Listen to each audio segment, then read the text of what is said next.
বিসমিল্লাহির রহমানির রহিম। যে তাকওয়ার ক্ষেত্রে জানতে হবে যে কি থেকে বাঁচবেন। তাকওয়া মানে বেঁচে থাকা। বাঁচবেন কি থেকে? সুদ থেকে বাঁচবেন, ব্যভিচার থেকে বাঁচবেন। অনেকে মনে করেন যে ব্যভিচার করলাম না, কিন্তু ফেসবুকে চ্যাট করছি। ও চ্যাট, কারণ ভাষাটা তো চেঞ্জ হয়ে গেল। কিন্তু চ্যাটটা যে কার সাথে করছে, হ্যাঁ, আবার কি বিষয় নিয়ে চ্যাটিং করছে, ওটা আর বুঝলো না। হ্যাঁ, ফেসবুকে অনেকে মনে করেন দিন ইসলামের খেদমত করছি। দিন ইসলামের খেদমত করতে গিয়ে আপনি মহিলার ছবি দিয়ে দিলেন। কেন মহিলার ছবি দেবেন আপনি? মহিলার ছবিতে ইসলাম প্রচার করতে বলা হয়। শেখ সালেহুল ফৌজান হাফেজাহুল্লাহ বলছেন, যখন এই পোস্টারগুলো, বড় বড় পোস্টারগুলি নামাজের তরিকার আসলে কোনখানে হাত বাঁধতে হবে আর পা কেমন করে মিলাইতে হবে ছবি সহ আসলো, তখন তিনি এই সব পোস্টারের সমালোচনা করবেছিল, অথচ পুরুষের। তারপরে মুখটা কি করা আছে, মুছে আছে, চোখ না কিন্তু চেনা যাচ্ছে না, দেখবেন যে ছবিগুলো, ঠিক না, শুধু বডিটা কাঠের মতো দেখা যাচ্ছে। তারপর তার বক্তব্য শুনেন, তিনি বলছেন যে মুসলিম উম্মাহ এত জাহেল, মূর্খ আর অধম হয়ে যায়নি যে তাদেরকে ছবি দিয়ে ইসলাম শিখাইতে হবে। 1400 বছর পর্যন্ত রাসূলুল্লাহ সাল্লাল্লাহু আলাইহি ওয়াসাল্লামের পরে আজ পর্যন্ত যখন ছবি দিয়ে ইসলাম শিখাবার প্রয়োজন হয়নি, অথচ আমাদের পূর্বপুরুষরা ইসলাম সম্পর্কে আমাদের চাইতে বেশি জানত। সাহাবায়ে কেরাম, তাবেইন, তাবা তাবেইন, তারা বেশি জানতেন আমাদের চাইতে বেশি ইসলাম। তাহলে তখন যদি বিনা ছবিতে ইসলাম শেখা সম্ভব হয়, তাহলে ছবি দিয়ে আজকে ইসলাম শেখাতে পোস্টারে এটা নাই। তারপরে যদি আবার মহিলার ছবি হয়, আর মহিলার ছবি যদি বলেন যে, তারপরে আশ্চর্য হবেন, এক শ্রেণীর লোক আছে আমি দেখি যে চেহারা খোলা দিচ্ছে, দুটো ছবি দিচ্ছে। একটা একেবারে ন্যাংটা, অর্ধ উলঙ্গ, হ্যাঁ, টাইট ফাইট হাফ একটা গেঞ্জি আছে, আর একটা হয়তো হাফ প্যান্ট আছে, এরকম ছবি দিয়ে দিচ্ছে। আর একটা দিয়ে দিচ্ছে একটু পর্দার। কোনটা আপনি লাইক করেন? আউযুবিল্লাহ, এটা ইসলামের খেদমত হইল? নাউযুবিল্লাহ, এত জাহেল, ইসলামের খেদমত হইল। আর একজন দিচ্ছে ইসলাম কবুল হওয়ার আগে ওই মহিলা নাঙ্গা ছিল। অনেকগুলি মহিলা আছে এরকম, ইউরোপের অথবা ইন্ডিয়ার বা বিভিন্ন দেশের। ইসলাম কবুলের আগে তার যে ছিল মানে বস্ত্রহীন অবস্থায়, ওর সামান্য একটু বস্ত্র শরীরে আছে, এইরকম ছবিটাও দিয়ে দিচ্ছে। আর পাশে এখন হেজাব করেছে, হেজাব করা ছবিটা, চেহারা খোলা আছে। তারপরে দেখেন আগে কি ছিল সে, আর এখন কি হয়েছে। এটা ইসলামের খেদমত করলেন আপনি? কোন ইসলামের খেদমত করলেন? গুনহার কাজ করলেন আপনি। তাহলে কোনটা থেকে বাঁচতে হবে আপনাকে জানতে হবে।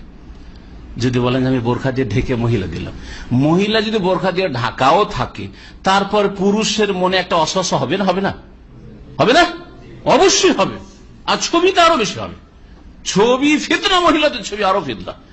তা দেখেন আমার দেশের বন জঙ্গলগুলি যদি এমনি দেখেন প্রাকৃতিক, অথচ দেখতে সুন্দর লাগবে না, কিন্তু করেন আপনি ক্যামেরা করেন, দেখতে বেশি মজা লাগে। লাগে না? লাগে না?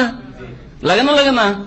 তাহলে আপনি বোরকা দিয়ে ঢেকে ছবি দিবেন আর বলবেন যে একটা ইসলামের খেদমত করছে। এটা ইসলামের খেদমত নয়। তাহলে কোনটা থেকে বাঁচতে হবে? তাকওয়া জানতে হবে, জানতে হবে। আল্লাহর অসন্তুষ্টির কাজ থেকে বাঁচতে হবে, গুনার কাজ থেকে বাঁচতে হবে। যেটা দিয়ে আপনার অশ্লীলতা ছড়াচ্ছে, এটা দিয়ে সুরসুরি পয়দা হচ্ছে পুরুষদের মধ্যে, যুবকদের মধ্যে অথবা যুবতীর মধ্যে, এইরকম একটা স্মার্ট ছেলে দিয়ে দিচ্ছেন।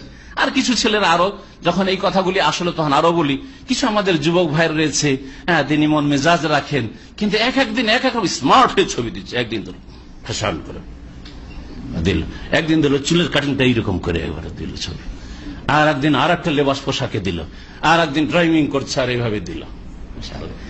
আরে যুবতীগুলো, এইরকম যুবকগুলো যদি দেখে যারা এখনো স্বামী পায়নি, তো ওদের মনে অস্বস্তি হবে না?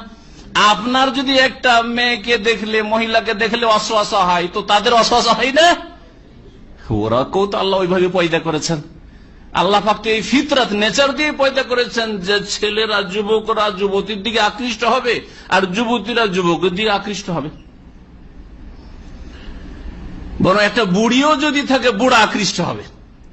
ওলামারা এই মাসলাটিকে আলোচনা করতে গিয়ে বলেছেন যে, আচ্ছা, বুড়ি মানুষ যদি হয়, বুড়ি মানুষ যদি একা সফর করে, অথবা বুড়ি মানুষ যদি চেহারা খোলা থাকে, তো অসুবিধাটা কি?